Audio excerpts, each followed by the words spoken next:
अपने mummy papa की मर्जी के खिलाफ मैंने एक बहुत अमीर लड़के से शादी कर ली। शुरू-शुरू में सब बहुत अच्छा था। मैं बहुत खुश थी। लेकिन कुछ दिनों बाद महसूस हुआ कि मुझे रात को खाना खाने के बाद सुबह उठने तक कुछ याद ही नहीं रहता और सुबह में मेरी हालत खराब होती। फिर एक दिन मैंने अपने पति और सास की बात सुनी तो पता चला वो मुझे खाने में नशे की दवा मिलाकर देते हैं। फिर एक दिन मैंने अपना खाना कमरे में छिपा दिया और सोने का नाटक करने लगी और रात में मेरी चीख निकल गई जब कमरे में मेरे पति नहीं बल्कि दो आदमी, मेरा नाम रचना है। आज रात में डरते डरते बड़ी हिम्मत कर इस महल जैसे कैद खाने ससुराल से भाग निकली। जिस बड़ी कोठी में आने के लिए आरव के साथ रहने के लिए मैंने अपने घर वालों से भी लड़ाई कर ली थी, आज वहीं मेरा दम घुटने लगा था। कितनी बार यहाँ से भागने की कोशिश की लेकिन मैंने हर बार पकड़ी गई। मेरी सास दिखने में कितनी सीधी है। मेरे ससुर ने बड़े प्यार से सास के नाम से घर बनवाया था। जब मैं पहली बार अपनी सास से मिली तब वो कितनी प्यार से बोली थी कि काश तेरे जैसी लड़की हमारे घर की बहू होती। कुछ कमी नहीं है इस घर में, बस एक बहू की कमी है जिसे मैं अपनी बेटी बनाकर रखूंगी। तो बस एक बार शादी के लिए हाँ कह दे, मेरे तो भाग ही खुल जाएंगे तेरे जैसी सुंदर प्यारी बहू पाकर। उस समय यह सब बातें सुनकर मैं मन ही मन कितना खुश हुई थी, बता भी नहीं सकती। शादी के बाद मुझे भी सास के रूप में इतना प्यार करने वाली सास मिल जाएगी, लेकिन मुझे क्या पता था इतनी सीधी दिखने वाली सास मेरा सीना ताने और गालियों से छलनी कर देगी। खैर, उस समय में सास को नहीं बता पाई कि आपके बेटे ने तो पहले से ही मुझे अपनी बहू के रूप में पसंद कर लिया है। मैं और आरव 2 साल से एक दूसरे से प्यार करते थे, लेकिन अभी तक हमने अपने घर पर अपने प्यार के बारे में नहीं बताया था। वो तो आज एक किताब लेने के बहाने मैं आरव के साथ उसके घर आई थी और इसी बहाने मैंने अपना होने वाला ससुराल भी देख लिया था। कितनी खुशी हुई थी मुझे इतना सुंदर बड़ा आलीशान घर देखकर। आरव के पापा का अपना बिजनेस था जो कि आगे चलकर उनकी इकलौती औलाद आरव का होने वाला था। इसी कारण आरव से प्यार करने लगी थी और शादी करना चाहती थी। बड़ी मुरादों के बाद आरव पैदा हुआ था। बस इसी कारण इकलौती संतान आरव लाड प्यार में बिगड़ता चला गया। वो अपने पापा की तरह ईमानदार और मेहनती नहीं था बल्कि अपनी मम्मी की तरह चतुर चालाक था। आरव की मम्मी भी अपने पिता की इकलौती संतान थी और उनके पिता की पूरी संपत्ति भी मेरे ससुर को ही मिली थी। आरव जब भी कोई इच्छा जाहिर करता मेरी सास ससुर से लड़ाई झगड़ा भी कर लेती थी उसे पूरा करने के लिए। मैं आरव को 2 साल से जानती थी। वो मेरे साथ ही कॉलेज में पढ़ता था। उसने बस किसी तरह स्कूल की पढ़ाई ख़त्म की थी और मेरे ससुर ने पैसों की बदौलत उसका दाखिला कॉलेज में करवाया था। मेरे पापा आरव के पिता की कंपनी में एक छोटे से कर्मचारी थे। बस उसी तनख्वाह से हमारे घर का गुजारा चलता था, जिसमें बस दाल रोटी तो चलती थी लेकिन और खर्चों के लिए हमेशा परेशानी रहती थी। मेरे पापा जैसे तैसे कभी कुछ उधार लेकर हम तीनों भाई बहन की पढ़ाई करवा रहे थे।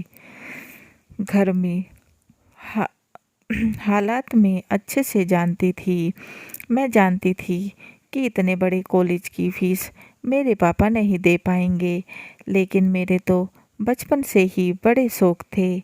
इसलिए ही शादी के बाद मुझे एक बड़े रईस घर में जाना था। हमेशा महंगे कपड़े, अच्छी चीज़ें चाहिए होती थी। मुझे हमेशा लगता था कि भगवान ने मेरे साथ अन्याय किया है, जो कि मुझे एक गरीब परिवार में पैदा किया। इसलिए अब मैं और गरीबी नहीं झेलना चाहती थी और एक रईस पैसे वाले लड़के से शादी करना चाहती थी जिससे मैं एक अच्छी ऐशो आराम वाली ज़िंदगी बिता सकूं, जिसमें पैसों की कोई कमी ना हो। आरव का दाखिला तो कॉलेज में करवा दिया गया था, लेकिन उसका पढ़ाई में बिल्कुल ध्यान नहीं था। वो तो बस हर समय शराब के नशे में रहता था। बड़े बाप की इकलौती औलाद जो था, इसलिए उसके पास किसी चीज़ की कोई कमी नहीं थी। बस शान की ज़िंदगी जीता था। सर से लेकर पाँव तक सब महंगी चीज़ें उसके पास थी, जिससे वो खुद को किसी हीरो से कम नहीं समझता था। पैसों की चकाचौंध के कारण कॉलेज की सभी लड़कियां उसके आगे पीछे घूमती रहती थी, लेकिन वो किसी को भाव नहीं देता था, बस अपनी ही धुन में मस्त रहता। उसका रुतबा देख मैं भी उसकी आंखों में खो जाती थी। मुझे लगता था अगर मेरी शादी आरव से हो जाए तो मेरे जीवन के सब सपने पूरे हो जाएंगे। मेरे पापा आरव की सभी हरकतों के बारे में पहले से अच्छे से जानते थे कि वो कितना बिगड़ा हुआ लड़का है। इसलिए जब मैंने अपनी और आरव के बारे में पापा को बताया कि मैं उससे शादी करना चाहती हूँ, तो पापा ने साफ शब्दों में मना कर दिया और मुझे बहुत समझाया कि मैं जिद छोड़ दूँ। लेकिन मैंने पापा की एक बात नहीं मानी और उन्हें धमकी दे दी कि अगर मेरी शादी आरव से नहीं की तो मैं आत्महत्या कर लूँगी या भागकर शादी कर लूँगी, क्योंकि मैं उम्र भर गरीबी का जीवन नहीं जी सकती। मम्मी पापा ने मुझे बहुत समझाया, बेटी पैसा ही सब कुछ नहीं होता, वो लड़का सही नहीं है, एक बहुत ही ज़्यादा बिगड़ा हुआ लड़का है, ना जाने कितने गलत काम करता है। फिर मैंने कड़क शब्दों में कहा, मम्मी पापा देखो, या तो इज्जत से मेरी शादी कर दो, नहीं तो मैं फांसी लगा लूँगी। फिर मजबूर होकर मोहल्ले पड़ोस व समाज के डर से मेरे पापा ने जो एक ज़मीन का टुकड़ा था वो बेच दिया और मेरी शादी आरव से करवा दी। क्योंकि पापा के ऊपर पहले से ही बहुत कर्जा था, इसलिए उन्हें और उधार भी नहीं मिला था, इसलिए वो ज़मीन का टुकड़ा बेचना पड़ा। शादी के कुछ दिन बाद तो सब कुछ बहुत अच्छा रहा, मैं बहुत खुश थी। लेकिन कुछ दिनों बाद ही आरव का सच मेरे सामने आने लगा।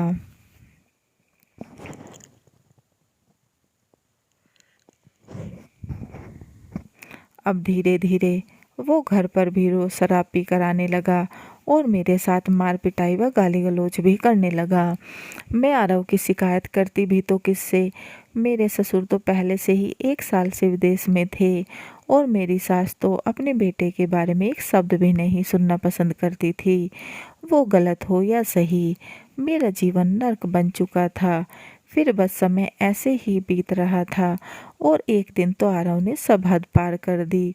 जब वह अपने 2 दोस्त को लेकर घर आया, उसने मुझे अपने दोस्तों के लिए नाश्ता मंगवाया और उन्हें शराब के पैक बनाकर देने के लिए कहा। मैंने मजबूरी में सब कुछ किया, लेकिन मेरे पैरों तले से ज़मीन निकल गई जब आरव ने अपने दोस्तों के सामने मेरी साड़ी पकड़कर खींच दी और अपने दोस्तों को खुश करने के लिए कहा। फिर मुझे कमरे में धक्का देकर अपने एक दोस्त को कमरे में भेज दिया। मैं चीखती चिल्लाती रही, लेकिन आरव पर कोई फर्क नहीं पड़ा। आरव का दोस्त मेरे ऊपर झपटने लगा, मुझे नोचने लगा। अब मेरी आंखों पर गिरा दौलत का पर्दा हट चुका था। मैं बस यहाँ से निकलना चाहती थी, अपने घर जाना चाहती थी, लेकिन दिखावटी चकाचौंध से निकलना इतना आसान कहाँ था। फिर जब मैं बार बार आरव के दोस्त से अपनी इज्जत की भीख मांग रही थी, लेकिन वो मुझे बस भूखे भेड़िए की तरह नोच रहा था। फिर मैंने उसे जोर से धक्का मारा और बेड से सर लगने की वजह से वो बेहोश हो गया। मैं तुरंत खिड़की से कूदकर अपने उस घर से भाग निकली। आखिरकार उस नर्क से मैं निकल ही गई। मैं भागते हुए अपने घर पहुंची और अपने पापा के पैरों में गिरकर माफ़ी मांगी। माता पिता का दिल तो इतना बड़ा होता है कि मेरे मम्मी पापा ने मेरी हालत देख मुझे गले से लगा लिया, लेकिन उस दिन मैंने ठान लिया कि मैं अब अपने पैरों पर खड़ी होकर दिखाऊंगी, अपने माता का पिता का उधार चुकाऊंगी। फिर मैंने दोबारा अपनी पढ़ाई शुरू कर दी और 4 साल की मेहनत के बाद जिला कलेक्टर का पेपर पास किया और कलेक्टर बनने के बाद आरव और उसकी माँ को सलाखे के पीछे डलवाकर आरव से तलाक ले लिया। आज मुझे समझ आ गया कि अपनी मेहनत की कमाई ही सच्ची दौलत होती है। कहानी कैसी लगी कमेंट बॉक्स में ज़रूर बताएं और चैनल को लाइक एंड सब्सक्राइब करना ना भूलें। बेल आइकन को ज़रूर दबाएं ताकि ऐसे ही अच्छी अच्छी कहानियों के नोटिफिकेशन आपको मिलते रहें। And please guys support my channel. समाप्त।